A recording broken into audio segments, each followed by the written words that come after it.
বলছে বাংলাকে গুজরাট হতে দেব না। আমরা চাই শিল্পে বাংলা গুজরাট হোক, শিল্পে বাংলা গুজরাট হোক, শিল্পে বাংলা গুজরাট হোক।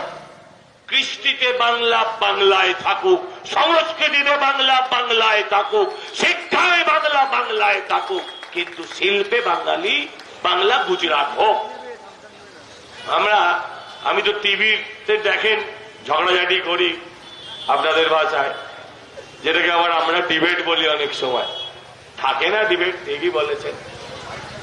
আমি একদিন বসে আছি, আমার সঙ্গে তৃণমূলের এক ভাই আছে, দেখবেন যে মোবাইল নিয়ে মাঝে মাঝে নেচে কুদে বিভিন্ন ধরনের বক্তব্য রাখে, আর তার নিচেই কমেন্টে লোক তার বাপ ঠাকুরদা 14 পুরুষ তুলে গালাগালি করে। আর বলতে হবে সে কে? হ্যাঁ, বোধাংশু, কেউ বলে ভাটাংশু, কেউ বলে বোধাংশু। যাই হোক, আমি তাকে ছোট করব না। সে আমার পাশে বসছিল, সে হঠাৎ বলল বাংলাকে গুজরাট হতে দেব না। আমি ওকে বললাম, এই কি বলছিস তুই? বাংলাকে গুজরাট হতে দেব না? তোমার বাবা তো গুজরাটে চাকরি করে শুনেছি। আমি বললাম, তোমার লজ্জা করে না? তুমি এত বড় আদ্দামরা ছেলে হয়ে গেছো, এখনো তোমার বয়স্ক বাবা গুজরাটে রোজগার করছে, আর তুমি টিভিতে বলছো বাংলাকে গুজরাট হতে দেব না। ও তখন আমাকে হাত করে টিপে বলছে, আমি তো এখনো কাটমানি খাওয়া শিখিনি, আমি এখনো তোলাবাজি শিখিনি। এই হচ্ছে অবস্থা, এটা হচ্ছে বর্তমান বাংলার অবস্থা। এখানে অনেক বিহারের লোক আছে, এখানে অনেক উড়িষ্যার লোক আছে।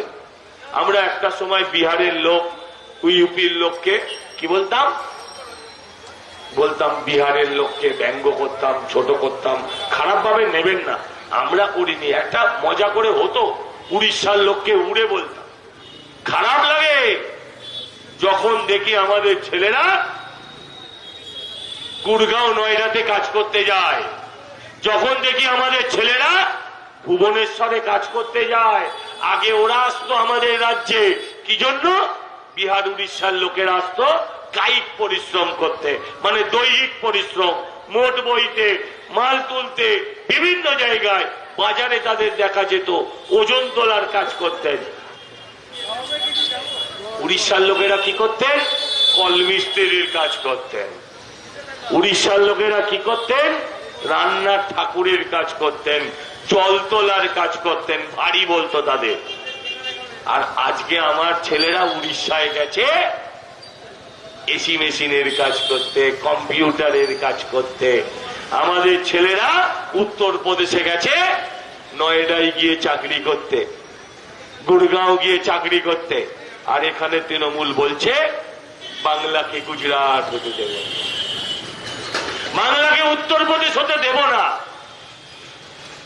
আপনাদের কাছে আবেদন করি, এরা মামাটি মানুষ বলতো বলে ক্ষমতা এসছিল, ক্ষমতা ধরে রাখার জন্য বলছে মাছ খেতে দেবে না, মাংস খেতে দেবে না।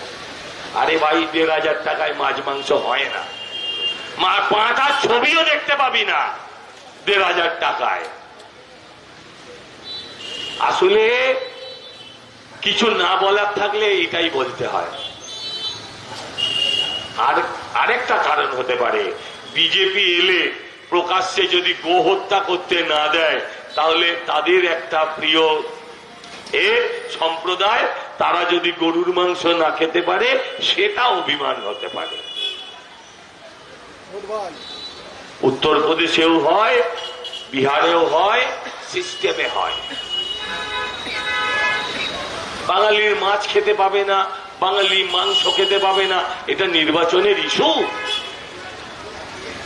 বলুন না, আমি এত ঠাকুরের চোখ এঁকেছি, এত ফিতে কেটেছি, ঠাকুর পুজোর এত খেলার ফিতে কেটেছি, এত মেলার ফিতে কেটেছি, বলুন। এত শিলান্যাস করেছি যে আমাকে সিপিএম এর কেউ শিলাদি বলে আখ্যা দিয়েছিল।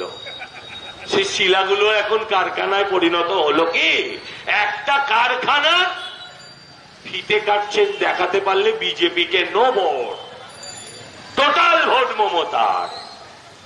একটাও দেখাতে পারবেন না, একটা ভোট দেবেন না আপনারা যদি উনি দেখাতে পারেন একটা কারখানার উনি ফিতে কেটেছেন।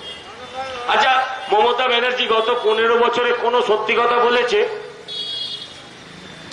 আপনারা আমার সামনের লোকেদের কথা বলছি না, যারা দূরে বসে আছেন তারা বিশ্বাস করেন মমতা ব্যানার্জি কোনো সত্যি কথা বলেছে?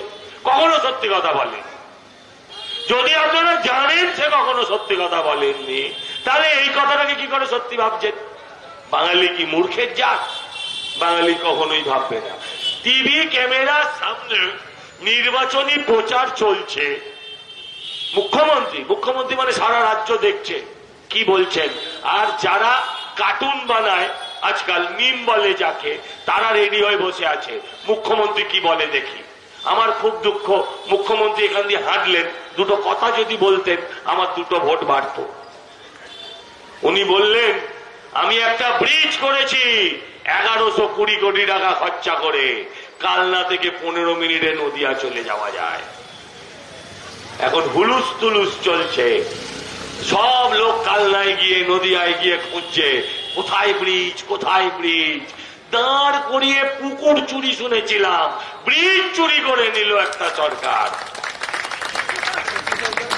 আপনি বলুন তো, পাগল নাকি এরা?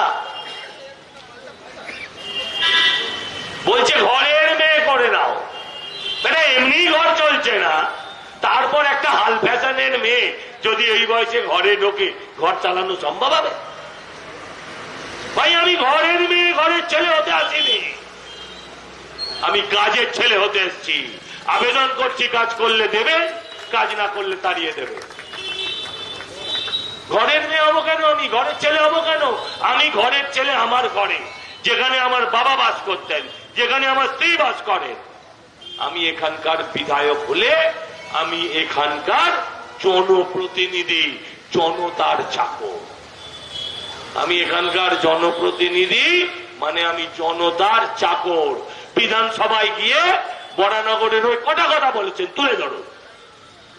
বিধানসভায় গিয়ে বরানগরের ওই কটা কথা বলেছেন তার নথি তুলে ধরুন, নথি থাকে। আমরা পুরসভায় কথা বলি, নথি থাকে, লেখা হয়, স্টেনোরা লেখে। আবার যেটা চেয়ারপারসন মনে করে এটা বাদ, ওখানে স্পিকার বলে দেন এই লাইনটা বাদ, ওই লাইনটা বাদ যায়। আপনি যত প্রশ্ন উত্তর, যত আলোচনা, যত কথা, যত রিমার্ক করেন, সব লেখা থাকে ইতিহাসের দলিল হয়ে। আপনি নিয়ে আসুন সে দলিল আমি কাউন্সিলর হিসেবে আমার কাছে পৌঁছয়, যারা এমএলএ তাদের কাছে পৌঁছয়, যে এই দিন হাউসে আপনি এই কথা বলেছেন, সবার কাছে পৌঁছায়। আপনি সেই দলিল বার করুন যে আপনি কি বলেছেন বরানগর নিয়ে। এখন মনে হচ্ছে বরানগর গামলা, এই বরানগরকে আমরা গামলা থেকে বাংলায় ফেরাবো। আবেদন করতে এসছি আপনার কাছে, আপনাদের কাছে, এই অবস্থার পরিবর্তন করুন। ভোট দিন চাকরির স্বার্থে, ভোট দিন উন্নয়নের স্বার্থে। দিদিও কাজ করতে আসবে না, মোদিও কাজ করতে আসবে না, কাজ করবে আপনার জনপ্রতিনিধি। আসবে আপনার রাস্তার নর্দমা সাফ করতে নগর উন্নয়ন মন্ত্রী? আসবে না। মুখ্যমন্ত্রী আসবে আপনার রাস্তা ভাঙা থাকলে সে রাস্তা সারাতে?